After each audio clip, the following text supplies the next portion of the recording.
નમસ્કાર મિત્રો, ખાસ કરીને આજના વિડીયોમાં આપણે આવતીકાલે 28 જુલાઈ અને પરમ દિવસે 29 જુલાઈ 2 દિવસ સુધી રાજ્યના કયા કયા વિસ્તારમાં વરસાદ પડશે અને કેટલો વરસાદ પડશે એ વિશેની વાત કરવાની છે। સૌપ્રથમ તો હું આપને એ જણાવી દઉં, થોડા દિવસ પહેલા આપણે ફ્લાવરિંગની દવા અને ઈયળની સારી દવા વિશેનો વિડીયો મૂકેલો હતો, એટલે એ વિડીયો પણ આ વિડીયોના અંતમાં સાઈડમાં બતાવવામાં આવશે અને દરેક મિત્રોએ આ વિડીયોના અંતમાં એ વિડીયો જોઈ લેવાનો છે। હવે ખાસ કરીને 28 અને 29 જુલાઈના વરસાદની વાત કરવાની છે। આમ જોવા જઈએ તો ગઈકાલે પણ આપણે આ 2 દિવસના વરસાદની વાત કરી ચૂક્યા છીએ, પણ આજની તારીખે જે આપણું લેટેસ્ટ પ્રિડિક્શન થયું છે એ મુજબ જોવા જઈએ તો વરસાદની જે સિસ્ટમ છે એ એવી રીતના મજબૂત બની છે જેથી કરીને ગુજરાતના અનેક વિસ્તારોને ગમરોડશે અને મહત્વની બાબત એ છે કે જે વિસ્તારમાં વરસાદ ઓછા પડ્યા છે ત્યાં હવે આવનારા 2 દિવસની અંદર વધારે વરસાદ પડવાની શક્યતાઓ છે। હવે ખાસ કરીને જોવા જઈએ તો અત્યારે જે બંગાળની ખાડી તરફથી જે લો પ્રેશર આવતું હતું, આ લો પ્રેશર છે ખૂબ મજબૂત બની ચૂક્યું છે અને અત્યારે પશ્ચિમ મધ્ય પ્રદેશ સુધી પહોંચી ગયું છે। હવે આ પશ્ચિમ મધ્ય પ્રદેશથી ધીમે ધીમે આગળ વધી રહ્યું છે, એટલે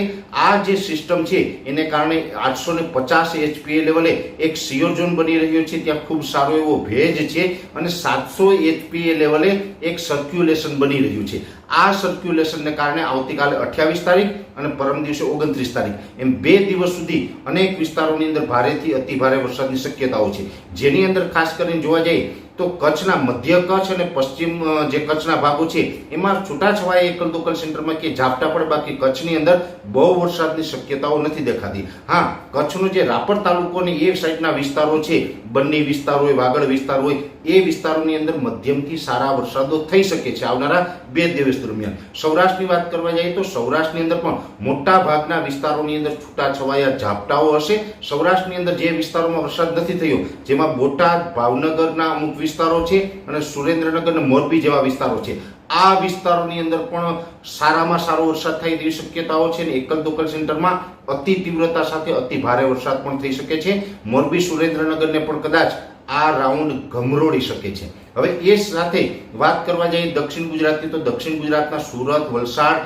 નવસારી અને ડાંગ જેવા વિસ્તારની અંદર પણ સારા એવા વરસાદો થશે। જો કે દક્ષિણ ગુજરાતમાં પહેલેથી જ સારા વરસાદ છે અને હજી આવનારા 2 દિવસ સુધી ખૂબ સારા વરસાદો પડે તેવી શક્યતાઓ છે।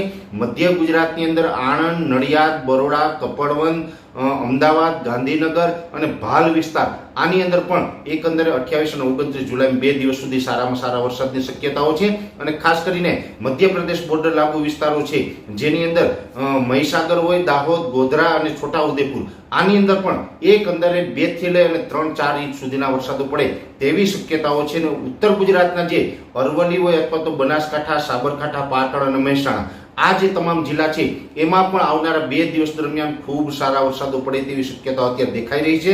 ખાસ કરીને સરેરાશ ઉત્તર ગુજરાતની અંદર 2 થી લઈ અને 4 ઇંચ સુધી અને 1-2 સેન્ટરની અંદર 5 ઇંચ કરતાં પણ વરસાદ વધી શકે છે, આવા સંકેતો મળી રહ્યા છે।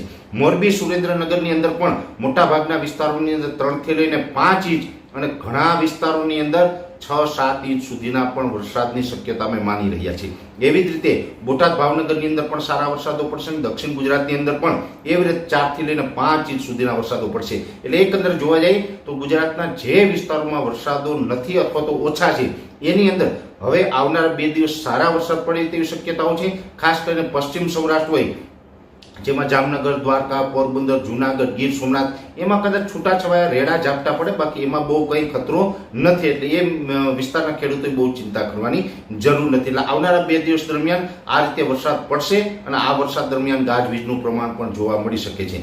વિશેષ માહિતી છે આવતીકાલના વિડીયોની અંદર આપવામાં આવશે, અત્યારે આ વિડીયોની અંદર એટલું જ। પણ શરૂઆતમાં મેં આપને જણાવ્યું તો આ સાઈડમાં વિડીયો દેખાય એને ટચ કરીને જોશો એટલે ફ્લાવરિંગની દવા અને ઈયળની દવા વિશેની સંપૂર્ણ માહિતી મળી જશે અને અમે તમામ પ્રકારના ટ્રાયલ લીધેલા છે, ખેડૂતના હિતમાં છે, સારી દવા છે એટલે અમે ભલામણ કરી રહ્યા છે। અત્યારે આ વિડીયોની અંદર એટલું જ। અંતમાં દરેક મિત્રોને વિનંતી રહેશે કે ચેનલને સબસ્ક્રાઇબ કરવી અને વિડીયોને શેર કરવો। હાલ રજા આપશો, ધન્યવાદ।